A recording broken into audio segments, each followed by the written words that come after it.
Welcome to the App Advisory Show, your fortnightly dose of all things cloud accounting, apps, and app advisory. Hey guys, on to session 8 around the ultimate guide to app advisory. So let's have a conversation around resourcing this.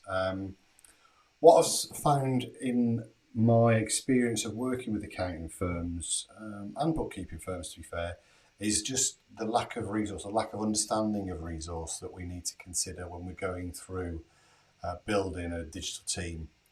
So it's an area that can really lead to a false start or certainly stagnation when there's too small a pool of people or person who's trying to do a lot with this. So it's an area we need to think about. Now, the first role that we need in general, and just to be clear, depending on the size of your firm, some of these roles we talk about will be different individuals, and in other firms, smaller, it could be that certain individuals wear more than one hat. Okay, so the first person we need in general is a sponsor or a stakeholder. This is the person who isn't going to be down in the nitty-gritty of doing this, but understands why the firm is doing it, okay? And will understand and want to know the return on investment, and then understand the investment they've got to make. That's people or time or whatever it might be. New processes, etc., take time, and new services take time to implement, which is you need a resource to do that, okay? Now, what we tend to find then when we've got the sponsor in place is, I call them as an orchestrator, okay? So it could be a project manager, project lead, something like that. And what they're doing is they are really pulling this all together. So not necessarily somebody who is going to do a load of cloud accounting demos and cloud accounting implementations, but more someone who's making sure that the services are being built and the services are being distributed so that clients and prospects and even internal staff know. They'll be aware of what they should be doing in terms of educating, whether that's getting some marketing material, it could be case studies, testimonials, those types of things. But essentially they're going to orchestrate and guide and really make sure this project's moving. They're not going to be down the nitty-gritty, but they're going to be making sure that, we've spoken about KPIs, for example, one of their key roles will be setting the targets and making sure that we are reporting on the KPIs to see where's progressing and where's not. So the orchestrator is a really key role, but I think sometimes we find that the people who are really strong at maybe implementing these systems are also given the orchestrator role, and vice versa, and they're not always the same person. Sometimes you need to be a bit higher and out of the weeds when you're orchestrating something. Other type of role we need is somebody who can sell this stuff. And when I mean it's got to be a salesman, it's not. Somebody who can educate prospects and clients on the services and what the benefits and outcomes are for the client. That's really what a seller is. Somebody who's going to educate people and show them that this is something that could be relevant to them, and hopefully try and make it relevant to them. And we have a lot of firms who just don't really have that person who can talk about this in the right manner to clients, and it's a really important role. We need this person to be more educational than salesy, but really have a good understanding of the potential benefits and outcomes to the SME who's starting to look to maybe towards cloud, etc. And hopefully maybe more than multiple sellers, but more than one seller and have multiple, but essentially we do certainly need somebody who can talk about this type of world.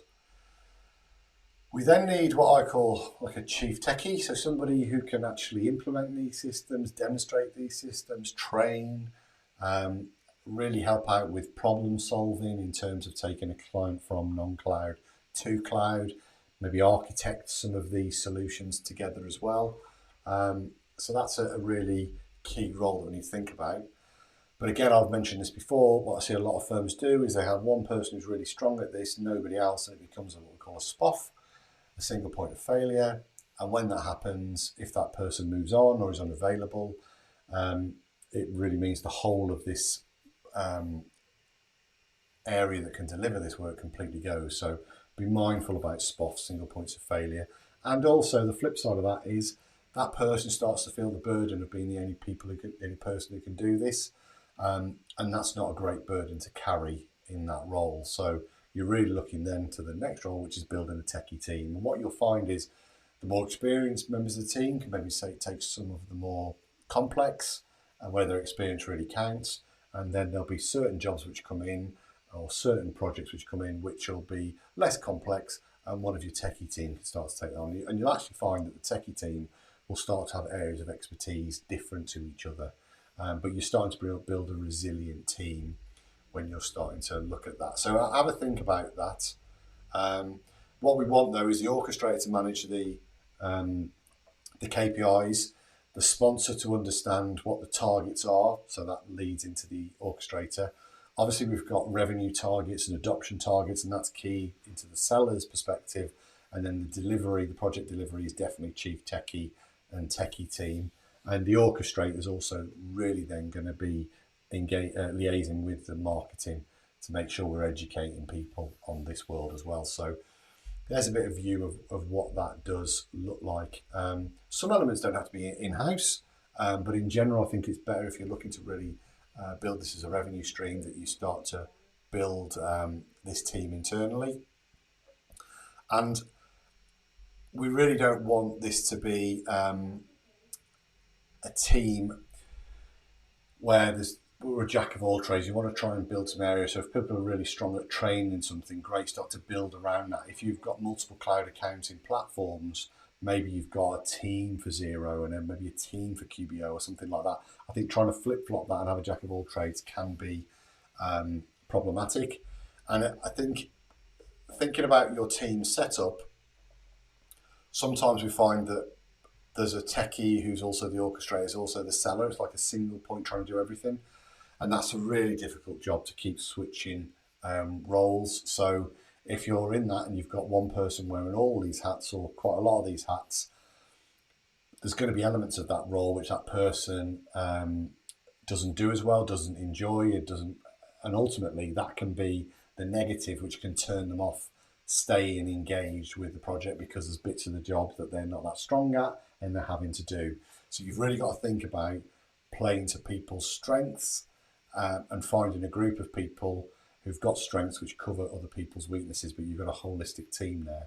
And you do need to be thinking about giving these people a way of progressing in the firm, because I think that's another thing that I've seen quite a lot of, is where there'll be an individual who's in the techie role and come in and done quite a lot, or maybe the orchestrator role, and then doesn't really know what's next because it's not following the standard accounting hierarchy, for example.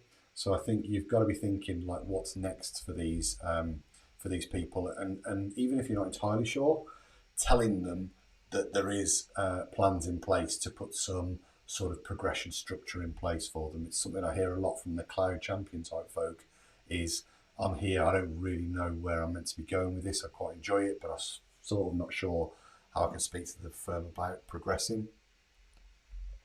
Definitely one problem with this area is just not normally enough resource because we don't fully understand what we've got to do. And if you start to put those services in place, you can understand what the return on investment is, but you can also understand what the likely effort is, which means you can start to resource it properly. My view personally is we really need a good 15% of a firm to be motoring in cloud accounting. So many firms I've spoken to, it's 1 or 5%, and it's just too small amount really to make any traction. So it's really in firefighting mode, not in growth mode.